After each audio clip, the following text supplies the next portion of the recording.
All right, we're talking Raiders draft order, not Titans. I don't know why I was on the Titans. We talked to Titans earlier briefly about what they should do at number 9. Rick said Rome Odunze over an offensive tackle. Okay. All right. Time out. Yeah. Debo, did you not send Titans on your sheet? Oh, am I right, Rick? I thought Initially, I sent the Titans, but after their big win last night, Oh. dropping them down the order, I did clarify that we were shifting to the Raiders this morning. Okay, I didn't read that one. That's on me. Okay. Thank you, Rick, for backing me up. All right, we're talking Raiders. They lost the barn burner 3-0 to the Vikings. Oh, man. They now have the number 6 pick. After the way Tyree played, if Dallas Turner's here, I mean, you can never have too many edge rushers. So let's start with the defense, and then we'll go through the other iterations. So you're shaking your head no. No edge rusher here. You're okay with Tyree and Max. Okay? So Marvin Harrison Jr. isn't going to be there. So I'm not going to do that conversation with the offensive tackle for Marvin Harrison Jr., but let's do this conversation. Joe Alt versus a Jaden Daniels, for example. Or Penix. Oh, that high for Michael Penix. So 2 quarterbacks or the left tackle. Or what if J.J. McCarthy? No, absolutely not.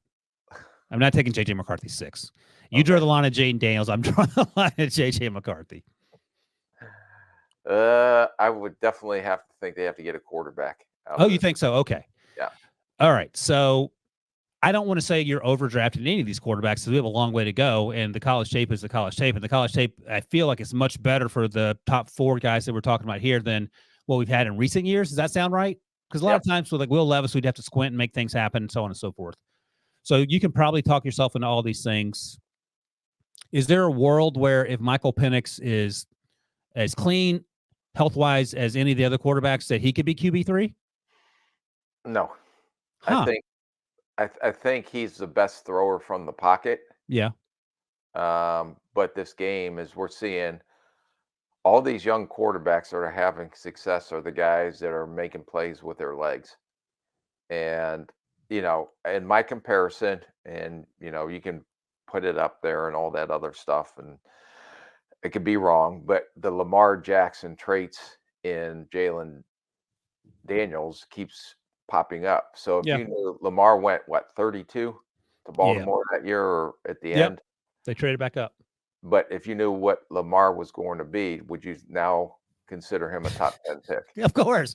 He'd be the first overall pick. That's why I'm not going to argue with you about Jaden Daniels probably coming up into this conversation. Hey, let me ask you this, because I wasn't the draft person at the time of that Lamar Jackson draft. Do you remember where Lamar was in his journey compared to where Jaden is now in terms of all the things they do well? A lot of similar traits, I think, with running. I think Jaden may even be a little better thrower. Okay. Lamar can throw the ball. I think the biggest thing is, what do you do with these running quarterbacks? That wasn't the trend back then, So now it seems to be the trend. And that's why I think some of these guys are going to pop up there a lot higher than maybe 5 or 6 years ago. In terms of athleticism, who's more athletic, Teddy Bridgewater, who you drafted, or Michael Penix Jr.? Teddy. You think so? Okay. Before the injury. I still think you're of course. I still think you're underselling Michael Penix's athleticism. I think he can move. Okay. I just don't think that he is going to make a lot of plays with his legs. Now, I may be wrong. We'll see. As off the tape, he made some scrambles, but he's going to throw the ball first. All right, I'm going to read you my mock draft they had me do for HQ that's coming up later. Just something I slapped together. It's not on the website or anything. But in this draft order, Caleb goes first overall. We just assume the Bears take him. They can trade down, do whatever, but he's going to go first overall. Then I had Drake May going number 2 to the Patriots. You've talked about it. We're going to talk about it to death. They have to take a quarterback. Marvin Harrison to Arizona at number 3. Olaf Ashanu to Washington at 4 to make the Commanders fans and Rick happy. And number 5, Dallas Turner to the Bears. And then at number 6, you have Jaden Daniels, Joe Alt, J.C. Latham, Malik Neighbors, Michael Penix Jr., Rome Odunze, Kool-Aid McKinstry. Any of those guys, where are you going for the Raiders? Early, but you have to seriously, in order for them to get better, they got to get the quarterback issue resolved. Yeah. Because, AOC is not the answer. Garoppolo's not the answer, and you can't win without a quarterback in this league. So I would say that even if it's a reach, and I don't know, there's a ways to go yet through all the process, but you have to highly consider whoever your third quarterback is on that board. Maybe it's not Jaden Yeah. Daniels, but Maybe it whoever is JJ McCarthy.